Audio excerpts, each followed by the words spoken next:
So here is the tweet that I saw this morning. And it says here, dramatic moment at hashtag VAGov debate as progressive third-party candidate screams about not being allowed on stage. Debate derailed for several minutes. Quote, "You are not going to win, Terry." Princess Blanding, a candidate with the Liberation Party. And so let's watch that video real quick.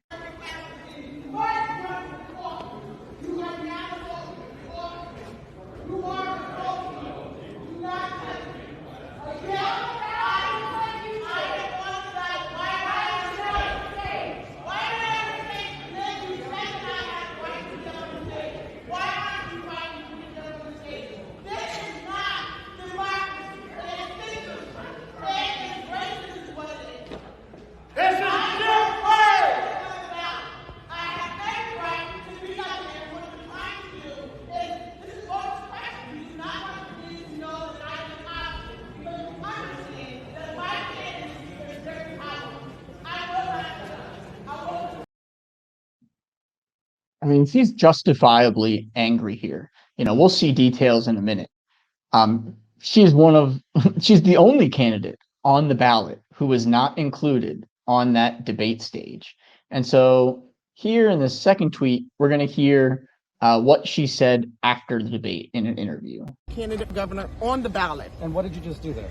I just made it very clear that I am a candidate to let Virginians know that their censorship of my candidacy is racist. It is very sexist. It is very oppressive. And it's a form of voter suppression. Their goal is to make sure that Virginians don't know that I exist so that they feel that they have to choose between the lesser of two evils. How are you being censored?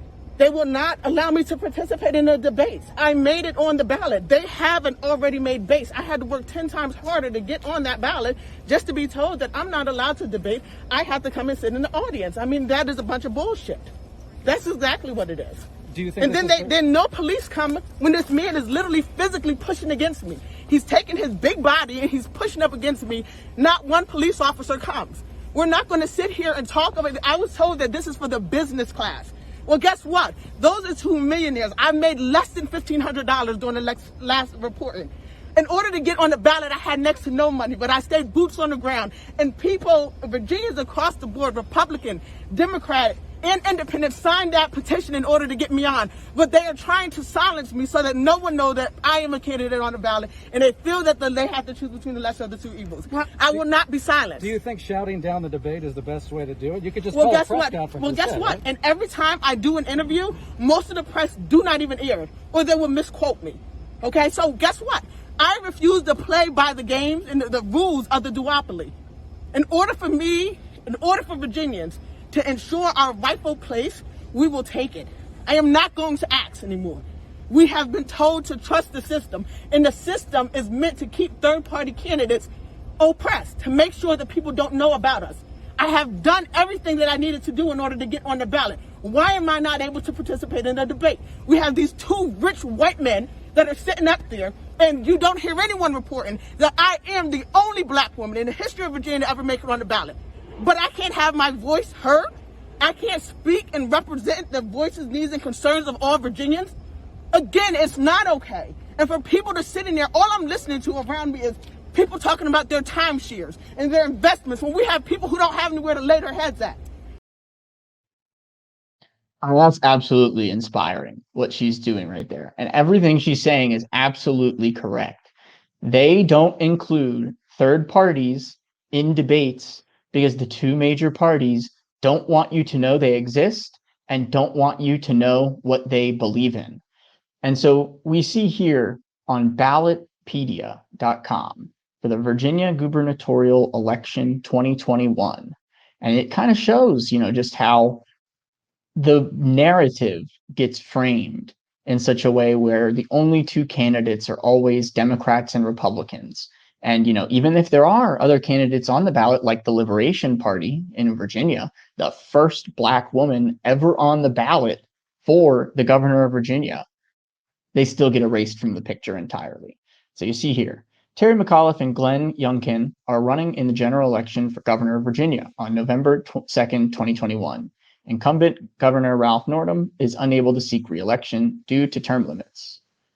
But then let's look down here. I'm not going to read it all. What we see here, Now, in the 5th or 6th paragraph, Princess Blanding and Paul Davis are also running in the election. Blanding will appear on the general election ballot. Davis is running as a write-in candidate. But see here, they mention her very briefly, Princess Blanding here. And then they go on to talk about Democrats and Republicans again. We see here, two here, McAuliffe and Youngkin. But where's Princess Blanding?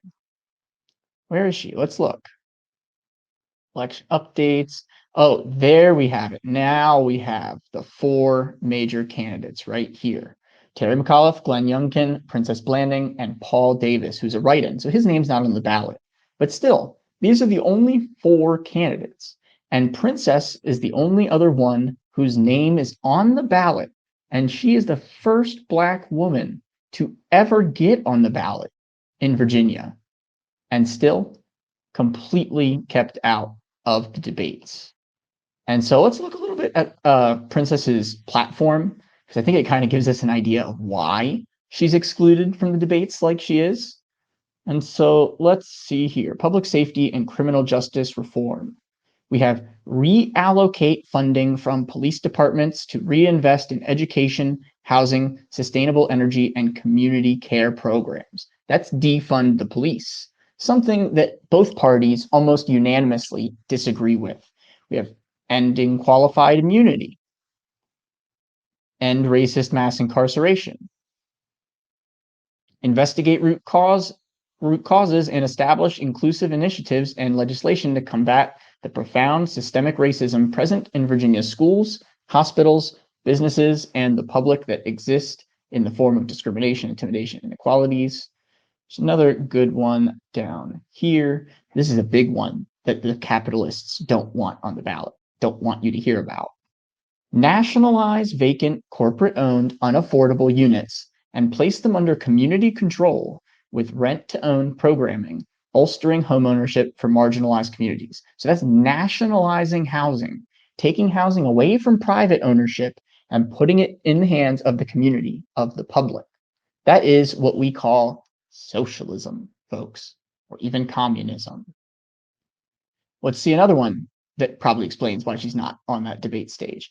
End the for-profit nature of the healthcare system. And so that's what Medicare for All aims to do with health insurance. You know, it gets rid of private health insurance and makes it all public and paid for by taxes. Saying here, end the for-profit nature of the healthcare system itself, that goes even further. That goes even to hospitals. That goes, even to doctors' offices, making it so that there is no profit motive in any part of the healthcare system because it's a human right, not a privilege. She's pro-LGBTQIA rights. Labor.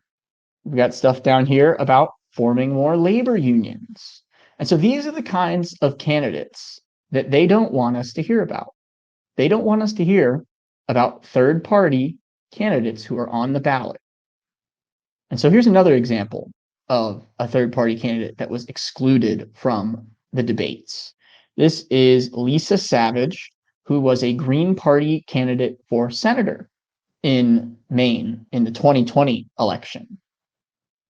The 2 independent candidates in Maine's U.S. Senate race have filed a formal complaint with the Federal Elections Commission for being excluded from this Wednesday's debate hosted by Portland television station WMTW. The complaints by independents Max Lynn and Lisa Savage being a Green Party candidate here, argues that WMTW's decision is not based on objective criteria and could constitute an illegal in-kind contribution to the campaigns of Republican Susan Collins and Democrat Sarah Gideon. And so the reason why it would be considered an illegal in-kind contribution from our perspective would be that they're giving these 2 corporate mainstream candidates already, the Democrats and Republicans, they get a platform to speak to their entire state, or in the terms of the presidential debates, the entire country. So that's giving them free media time, free attention that these third-party candidates are always excluded from getting. Let's go on. So Lisa Savage ended up getting about 40,000 votes, 5% of the vote in Maine. They have ranked choice voting now, but still not allowed to participate in the debates. Here is another big example of a candidate being excluded from the debates. This one's a little bit dramatic. We have and this was from 2016. At the last presidential debate at Hofstra University, Jill Stein got handcuffed to a chair for 8 hours. On Monday evening, former Secretary of State Hillary Clinton and real estate mogul Donald Trump will gather on stage at Hofstra University in Hempstead, New York, for the first presidential debate of the 2016 election. Notably absent from the debate stage will be Green Party candidate Dr. Jill Stein and Libertarian candidate former Governor Gary Johnson, who's former governor of New Mexico, neither of whom were able to meet the 15% polling threshold set by the Commission on Presidential Debates. Johnson will be spending the debate tweeting from Twitter's corporate office in Manhattan. Stein will be live streaming from a protest outside the debate venue. For Stein, at least, this lobbying is nothing new. When she ran as the Green Party nominee 4 years ago, Stein staged a similar protest when President Barack Obama squared off against former Massachusetts Governor Mitt Romney on the very same stage at Hofstra University. Stein's goal was to make a point about how the two major parties use their institutional advantages to shut out other voices. She ended up spending 8 hours handcuffed to a chair, all for trying to get into the debates and participate. Stein was arrested at the second Obama-Romney presidential debate of the 2012 cycle. Moderated by CNN correspondent Candy Crowley, the debate was styled as a town hall where undecided voters had the opportunity to directly ask questions of candidates. Standing outside the venue about 6 hours before the proceedings were set to kick off, Stein and her running mate Cherry Hankala held up an American flag and made their case to the assembled media. Quote, "We're here at the barred gates of American debates to say that we need to open up this debate and make it a full, fair, and inclusive debate," said Stein, video of which was captured by the left-wing media outlet Democracy Now! Quote, "Our Green campaign is on the ballot for 85% of voters. 85% of voters deserve to know who their choices are in this election and what the real solutions are that can solve the desperate problems that we are facing. The Commission on Presidential Debates makes a mockery of democracy by conducting this fake and contrived debate." I mean, they literally locked Jill Stein to a chair in 2012 for trying to participate in the presidential debates, even though she was on enough ballots to hypothetically win the Electoral College. And so now we have here, they actually filed a lawsuit about this. Judge quashes Gary Johnson / Jill Stein debate lawsuit. After sitting on the case for months, Judge Rosemary Collier of the U.S. District Court for Washington, D.C. this morning shut down a legal challenge by Libertarian Party presidential nominee Gary Johnson and presumptive Green Party presidential nominee Jill Stein to be included in this fall's presidential debates. In denying the plaintiff's appeal to the Commission on Presidential Debates motion to dismiss, Collier ruled that Johnson and Stein have no standing to make antitrust and First Amendment challenges to the CPD's rules, which require a third-party candidate to average 15% support in 5 national polls in the run-up to debates, because the defendants are private parties. Johnson and Stein had sought to change the qualifying standard for debate inclusion to be getting on enough state ballots to have a mathematical possibility of winning the election, an arduous task on its own, as anyone who has worked in third-party ballot access can tell you. Since getting into the presidential debates has been the linchpin of Johnson's campaign strategy, today's news certainly comes as a kick in the teeth.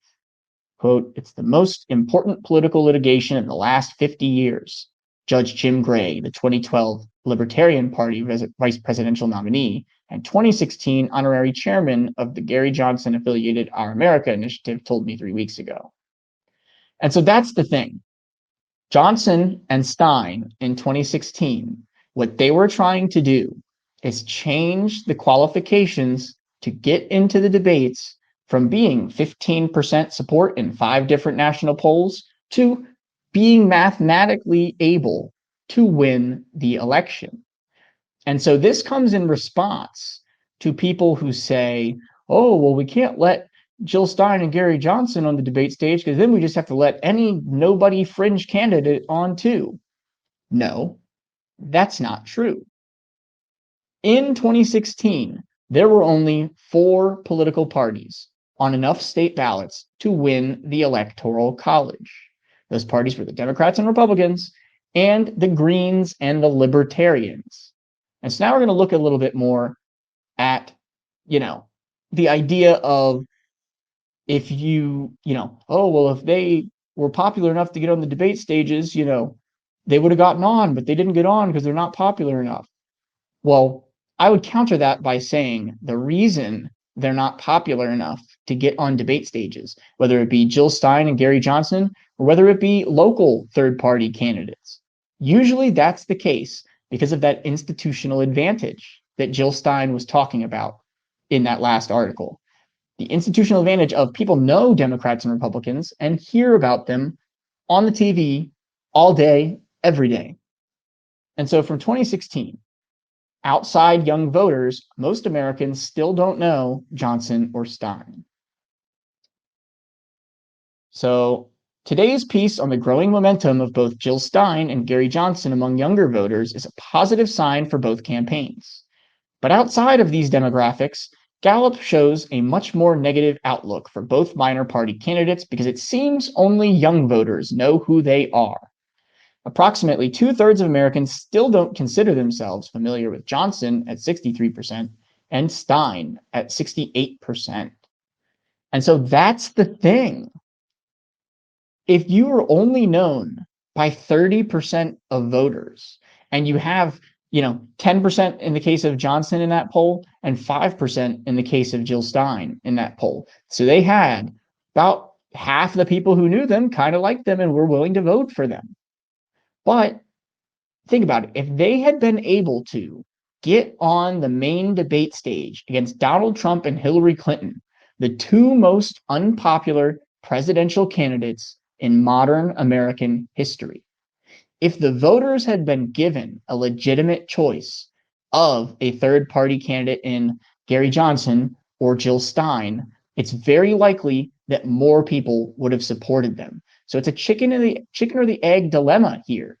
You need 15% support in 5 different national polls to qualify for presidential debates. But if only 30% of the country even knows who you are, how do you get there? The presidential debates are how you have your ideas seen by a national audience. The media doesn't portray third-party candidates like Libertarian Gary Johnson and Green Jill Stein. They weren't portrayed as being viable. They were portrayed as fringe nobodies. But if they're on the debate stage and they are given a chance to hold their own against the duopoly, the Democrats and Republicans, a lot more people might change their minds. And here's another bit from 2016 again. Voters want Gary Johnson, Jill Stein on the debate stage. Gary Johnson is polling below the required threshold to earn a spot on the presidential debate stage with the major party presidential candidates Hillary Clinton and Donald Trump. But most voters think he should be there anyway. A new survey by Morning Consult found that 52% of voters think the former New Mexico governor and Libertarian nominee should join the Democratic and Republican candidates when they are scheduled to appear together for the first time on September 26th. When asked about Green Party candidate Jill Stein, who has consistently polled lower than Johnson in Morning Consult surveys, 47% of voters said she too should be allowed to participate. So let's look at this Morning Consult poll. You have a majority of Americans who wanted Gary Johnson on that debate stage. You had nearly half of Americans who wanted Jill Stein on that debate stage. Only 22 and 26% wanted them not to be on the stage, and another quarter were uncertain about it. And so they need this 15% support in 5 different national polls, even though most Americans don't know them, and still they have much more than 15% of Americans who want them in the debates. And so let's look at what ended up happening in the 2016 presidential election. Here we have in New Mexico, Gary Johnson received 9.3% of the vote in New Mexico, where he had been governor in the past. So they actually knew him there. He had 74,000 votes. Jill Stein had 1.2% at around 10,000 votes. Now let's look at Utah. This is where a third-party candidate did the most, or did the best, out of all of the states in 2016. We have Evan McMullin, who's a CIA, conservative kind of guy, centrist, Republican, so not the type of candidate I would support. But I think it goes to show the hunger for a third party that there is in America.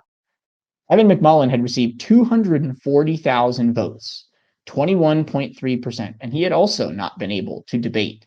So even though he had been unable to debate in 2016 to hold his own against the two corporate duopoly presidential candidates, he still got almost a quarter of the vote in Utah. This Gallup poll here, this one from 2021, February of earlier this year. Support for third U.S. political party at a high point. 62% say a third party is needed, up from 57% in September. Highest support for a third party by 1 percentage point. A record high 63% of Republicans favor a third party. And so look at this polling here. A need for a third party in America has been having a plurality or majority of the vote since 2006. So Americans have been open to the idea of a multi-party system in America since 2006. And here we are 15 years later, we're at a high point of people who want a major third party in America. And yet we see them time and time again being excluded from the debates, just like Princess Blanding was for the Liberation Party in the Virginia governor's race. I mean, I think Americans need to wake up and realize that we're never going to get a third party in America until we demand it and make space for it. We see Nancy Pelosi and Joe Biden both going out there and saying America needs a strong Republican Party. Yet we don't see the squad. We don't see AOC. We don't see Ilhan Omar. We don't see Ro Khanna. We don't see any of them saying anything about the need for a strong third party in America, the need for a multi-party system in America. And I think it's time that we start demanding it. We can't keep falling in line for Democrats. We can't keep going, yeah, a third party would be nice, but it's not viable right now. And so, they should just go organize. And no, you have to help organize. If you want a third party, you have to help make space for it. You have to talk to third party candidates. You have to pressure the media to give them space. The squad should be out there every day talking about the need for multi-party democracy in America. And they won't start doing it until we start demanding it. And so that's all I have to talk about today. Thank you so much for watching the video. Please like, please subscribe. I'm actually going to put a banner on the bottom. Please help support my work. I am a broke master's degree student in Sweden. It's been a month and a half into the semester. I still haven't gotten my student loans yet. I won't be getting them until November at this point because I'm still waiting for a lot of immigration documents to come in. And so please, please, please give to my Cash App. It's $ProPeace97, just like the name here. And even though I do really need the support right now, I don't want it all for myself. I want this project, this independent media project, to give back to the community. And so 50% of all of the money that you give me, I will be giving out to mutual aid organizations, to people actually boots on the ground, giving people food, giving people clothing, giving people aid, whether it be in the US or whether it be anywhere around the world. And so at the end of the month, I'm not going to do September because we're almost at the end now, but at the end of October, I will let you know how much money I got in my Cash App and then where that money will be going to. So please, please, please support my work. Thank you so much for watching, and until next time.